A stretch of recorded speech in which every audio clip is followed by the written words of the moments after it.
বিসমিল্লাহির রহমানির রহিম।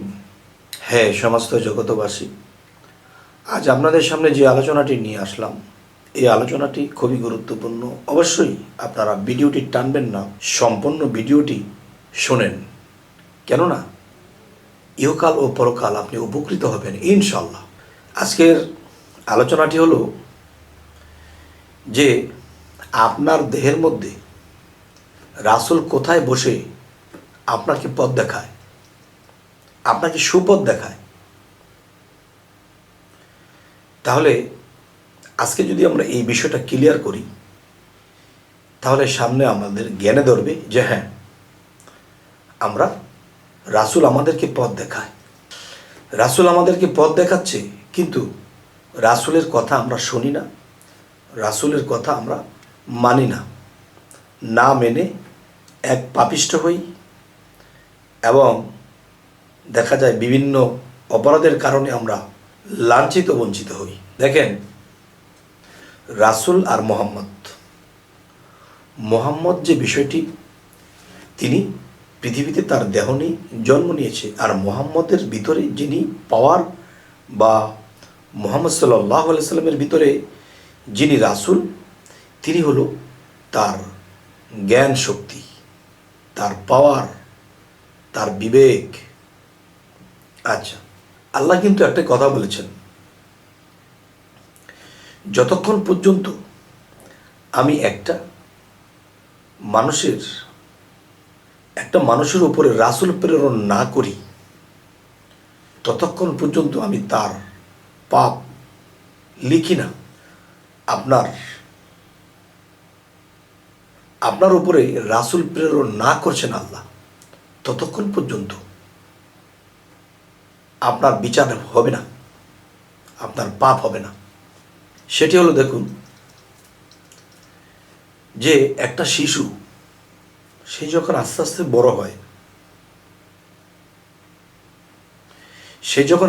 বড় হয়, দেখা যায় 1.5 বছর, 2 বছর, 3 বছর হয়ে গেছে, কিন্তু সে আগুন চিনে না, সে পানি চিনে না, ধাপ করে দৌড় দিয়ে পড়ে যায়, সে আগুনের মধ্যে থাপা দিয়ে ধরে বসে।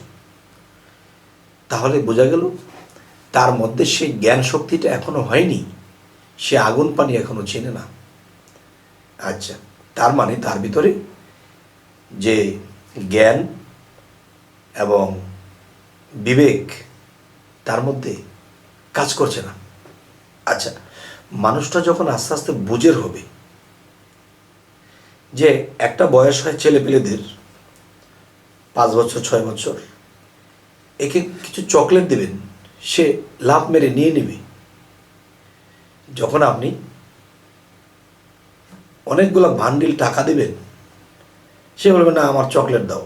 যে এতগুলো টাকা নিল না, কিছু চকলেট নিল, তাহলে বোঝা গেল তার মধ্যে জ্ঞান এবং বিবেক পরিপুষ্ট নয়। আচ্ছা, যখন আপনার মধ্যে ভালো মন্দ বোঝার জ্ঞান এসে গেছে এবং বিবেক এসে গেছে, তখনই কিন্তু আপনি ভালোটাও বোঝেন, খারাপটাও বোঝেন। এখন আপনাকে টাকা দিলে টাকাও নেবেন, চকলেট বেরো, এটা পোলাপানের জিনিস, চকলেট কেন দেন? তাহলে তার জ্ঞান হয়েছে, তার বিবেক হয়েছে। ঠিক একটা সাবালক মানুষ একদিকে হেঁটে যাচ্ছে, একটা জিনিস দেখে তার লোভ করেছে, এই সম্পদটা নিয়ে গেলে এটা হবে, সেটা হবে, তার লোভ জেগেছে। লোভে যখন এই জিনিসটা নিয়ে যাবে, হয়তো কারো ক্ষতি হবে, কিন্তু তার ভিতরে বিবেক, এই বিবেকের মধ্যে রাসূল মিশ্রণ হয়ে বলছে যে এটা নিস না, এটা পাপ হবে, এটা পাপ হবে, নিস না। আবার যদি এটা নিতে গিয়ে ধরা পড়ো, তখন মারও খাবে। তখন মনের সাথে 6 রূপে মিলে কাজটা করে ফেলেছে। কিছু পথ যাওয়ার পরে পুলিশে ধরলো, পিটাতে পিটাতে থানায় নিয়ে গেল, থানায় নিয়ে লকআপে রেখেছে, লকআপে রেখে আবার পিটাইছে। তখন মেরে যখন এক জায়গায় ফেলে রেখেছে, তখন সে বলতেছে, ভিতরে ভিতরে কে যেন চিৎকার করে, বারবার তোকে বলেছিলাম রে, এটা নিস না, এটা নিস না, লাঞ্ছিত বঞ্চিত হলি, মান সম্মান গেল, তোকে তো বারবার বলেছিলাম। ভিতরে কে জানে কাঁদে, তার চোখে পানির দেখা যাইতেছে, তার চোখে পানি দেখা যাচ্ছে, ভিতরে কে জানি কাঁদে, তার চোখে পানির প্রকাশ দেখা যায়। তো এখন কথা হলো, রাসূল কোথায়?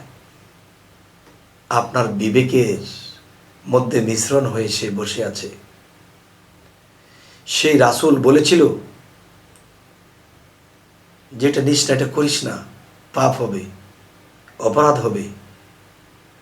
তখন কিন্তু তাই হলো। তখন তিনি, তার মন 6 রিপু 10 ইন্দ্রিয়র সাথে মিশে কাজটা করে ফেলেছে। কিন্তু এর মধ্যে বিবেকের মধ্যে রাসূল বসে বলেছিল এটা করিস না। তার মানে এটা চুরি যদি একটা 2 বৎসরের শিশু এটা নিয়ে যাইতো, তাহলে পুলিশ কিন্তু তাকে মারতো না। বাবা এটা নেয় না, বাবা এটা নেয় না, কারণ এটা নিলে কী হবে এটাও বোঝে না, না নিলে কী হবে এটাও কিন্তু সে বোঝে না। আর ছোট্ট শিশুকে কোলে নিয়ে আসবে পুলিশ, যে ছেলেটা বোঝেনি, এটা হাতে করে নিয়ে যাচ্ছে, একে মারবেও না, জেলেও নেবে না। কেন? তার জ্ঞান নেই, এটা কি জিনিস, এটা নিলে কী হবে, না নিলে কী হবে, এটা তার জ্ঞান নেই। এর বিচার কিন্তু পুলিশ করেননি, একে পিটান নেই। ঠিক আল্লাহ বলেছে, আমি যতক্ষণ পর্যন্ত একটা মানুষের উপরে রাসূল প্রেরণ না করি, ততক্ষণ পর্যন্ত তার বিচার হবে না। ঠিক একটা মানুষ সাবালক হলে তার বিবেক থাকে, আর সেই বিবেকের মধ্যে রাসূল থাকে, আর সেই বিবেকে রাসূল মিশ্রিত হয়ে আপনাকে বারবার আদেশ দিচ্ছে এটা করিস না, এটা করিস না, কিন্তু করে বসেছেন। 12 বৎসরে যা সম্মান কামিয়েছিলেন সব ধুলেই মিশে গেল, এবং লাঠিচোটাও হলো, মান সম্মান গেল। তাহলে বলবো যে 1400 বছর আগে মুহাম্মদ সাল্লাল্লাহু আলাইহি ওয়াসাল্লাম মুহাম্মদ রাসূল ছিল, এখন তো নেই। কে বলেছে নেই?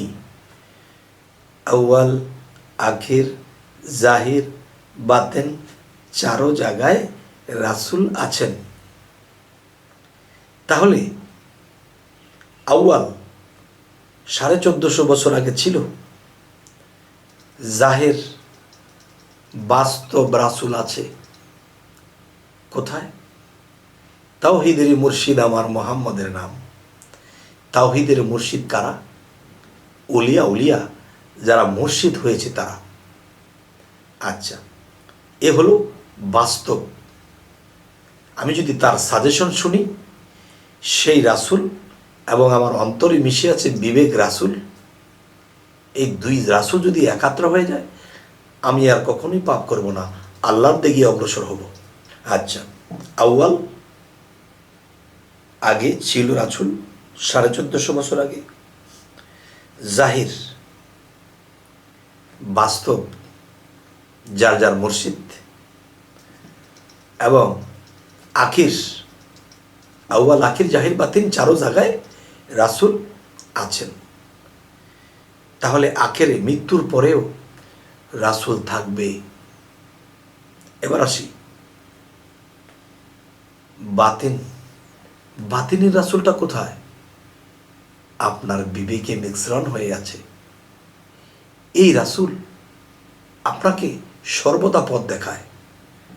সারা রাত্র ঘুমিয়েছেন, ঘুম থেকে উঠেছেন, ব্যবসায় যাবেন, কাজে যাবেন, তখন আপনার বিবেকে অনেক কথা জাগে এবং মন অনেক কিছু বলে, এটা কর, সেটা কর, এটা কর, সেটা কর। তখন বিবেক আর জ্ঞান একাত্র হয়ে বলে, না রে, এটা করিস না, এটা করলে তোর লস হবে, তোর গুনাহ হবে, তোর পাপ হবে। যে ভালো চরিত্রের মানুষ, সে তার বিবেকের কথাটাই শোনে, তার মানে সে তার রাসূলের কথাটাই শোনে। আউয়াল, আখির, জাহির, বাতেন চারো জায়গায় রাসূল আছেন। তাহলে চারো জায়গার রাসূল বিদ্যমান, তারা জাগ্রত। আচ্ছা, এখন আখেরের রাসূল, ওখানে আমার যাওয়া দরকার নেই। 1400 বছর আগে রাসূল তিনি কি বলে গেছেন তা দেখো, এবং বর্তমান তোমার যে মুর্শিদ রূপে যিনি আছেন, যিনি কামেল, যার কাছে বায়াত গ্রহণ করেছ, তুমি তার সাজেশন নাও, এবং সেই সাজেশনগুলো তোমার বিবেকে মিশ্রণ হয়েছে বাতিন বা গোপনে রাসূল, তার কথাগুলো এখানে আনো এবং এখানে তুমি মিক্সড করো। যেমন দুধের মধ্যে চিনি দিয়ে দাও, মুর্শিদের কথাগুলো হৃদয়ে লও এবং সেই বিবেকে মিশাও।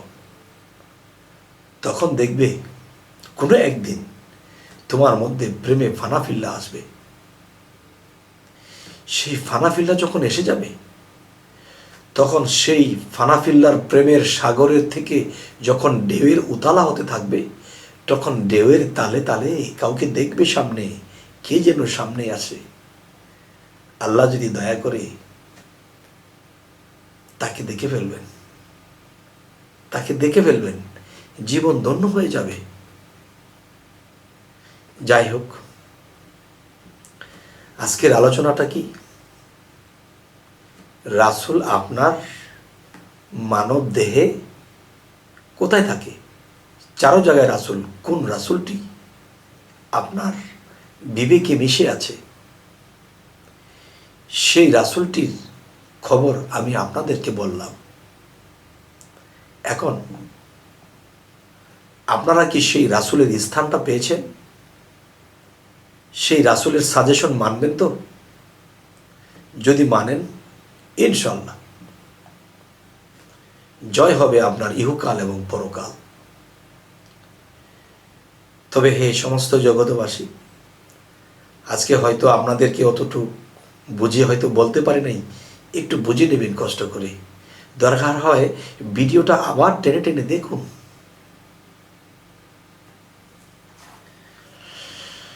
তবে হ্যাঁ, সমস্ত জগতবাসী, আমাদের এই চ্যানেলের আলোচনা যদি ভালো লাগে তো অবশ্যই সাবস্ক্রাইব করে নেবেন। পরবর্তীতে আবার সাক্ষাৎ হবে।